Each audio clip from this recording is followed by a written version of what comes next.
Captain Alicia Vorn sat in the command chair aboard the Enigma, the hum of the ship's engines a comforting sound in the background. Her long brown hair was tied back in a loose braid, and her sharp eyes scanned the information streaming across the main console in front of her.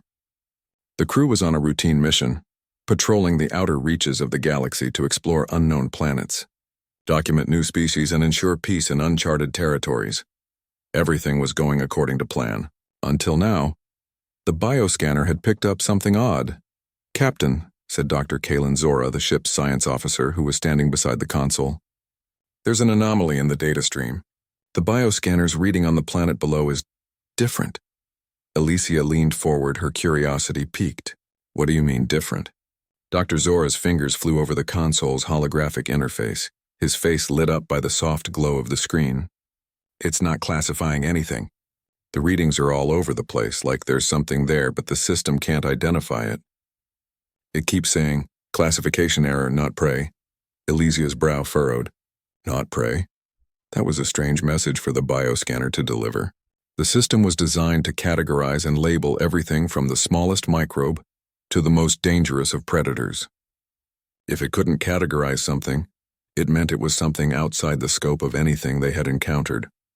"Have you ever seen anything like this before?" she asked, glancing at Dr. Zora. "No," Zora replied, his voice low. "I've never encountered anything that the system couldn't recognize. But the fact that it's not prey is even more concerning. It's almost like it's aware of us, aware of our classification system." Captain Vorn stood up, turning toward the viewport that showed the pale blue and green orb of the planet Galthor below. The planet looked quiet from here. Nothing that would suggest danger, yet the bioscanner's warning was impossible to ignore. "Plot a course for the surface," she ordered. "We're going down to investigate." Her voice was calm, but there was an edge of excitement in it. Alicia loved the unknown, the thrill of exploration, the chance to uncover something the galaxy had never seen before. But this was different. There was something mysterious about this planet, and she couldn't shake the feeling that whatever it was, it would change everything. The Enigma descended into Galthor's atmosphere, the ship's sleek form cutting through the sky as the planet's surface grew closer. The ship's AI, Luex, chimed in with a report. "Planet Galthor. Temperature 17 degrees. Atmospheric composition. Breathable. No major signs of civilization or industrial activity detected." Alicia nodded. The planet seemed untouched. No signs of intelligent life. Yet the bioscanner's report suggested something was there. Something important. Soon the ship landed with a gentle thud on the soft, moss-covered ground of Galthor. Alicia donned her helmet, the air outside smelling faintly of earth and damp vegetation. Her crew followed suit, each member gearing up for what might be a standard exploration mission, or perhaps something far more unusual. "Stay close. Tarek, you lead. Zora, keep an eye on the scanner. We don't know what's down there," Alicia commanded, motioning toward the ex-soldier Tarek, who had a reputation for handling situations that went sideways. Tarek nodded, his tall, muscular frame standing tall as he led the way out of the ship's airlock. His rifle hung loosely by his side, but it was clear he was ready for whatever might come. He had seen his fair share of danger. The air outside was thick with humidity, and the trees around them were unlike anything the crew had encountered before. Massive, twisting trunks rose high into the air, their leaves shimmering faintly as if alive. Strange, colorful plants dotted the ground, their forms shifting with the breeze, almost as though they were moving of their own accord. "Is it just me, or does it feel like we're being watched?" Tarek muttered, his voice low as he scanned the dense jungle around them. "It's not just you," Alicia replied. "This planet feels different. Keep your guard up."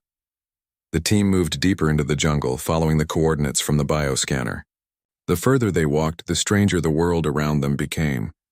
The trees seemed to pulse with a strange energy, and every so often there would be a strange sound, a distant hum or a faint whisper in the wind. It was unsettling, but the crew pressed on. After an hour of walking, they reached the source of the anomaly, a clearing in the forest. In the center of the clearing stood something that didn't belong. It was an enormous structure, though not man-made. It was organic, like a massive twisted tree that had been carved into the shape of a spire.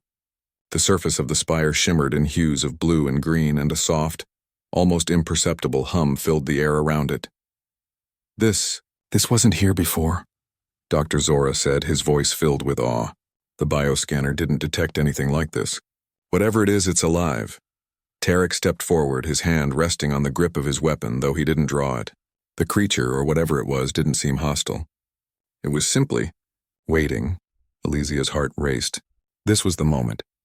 The object in front of them was unlike anything she had ever seen. Was it some kind of alien life form, a weapon, a tool from an ancient civilization? Suddenly, the object shifted. A part of it extended outward like a long, translucent tendril. The crew took a step back, unsure of what was happening. But instead of attacking, the tendril seemed to reach for them as if it were curious about them. "Stay calm," Elysia ordered, her voice steady. "No one move too quickly. Dr. Zora, can you get a reading?" Dr. Zora quickly activated his handheld scanner, but the device didn't respond as expected. The screen flickered erratically, displaying various error messages. The creature wasn't something the scanner could understand. "What is this thing?" Zora muttered. Elysia stepped closer, feeling a strange pull toward the tendril. She reached out, her fingers brushing against the shimmering surface. A sudden burst of energy surged through her, not painful but intense. She could feel her mind buzzing, as though she was in tune with something far beyond her comprehension. The creature, or whatever it was, knew she had touched it. It responded by retracting its tendril, pulling back into the spire-like form. A soft musical hum filled the air, like a gentle, melodic voice that resonated deep in Alicia's mind. "Not prey," the voice seemed to say, though no words were spoken. It was more like an impression in her mind. "You are not a threat." Elysia stepped back, her heart racing. The creature wasn't hostile. It wasn't a threat, but it was something far more complex.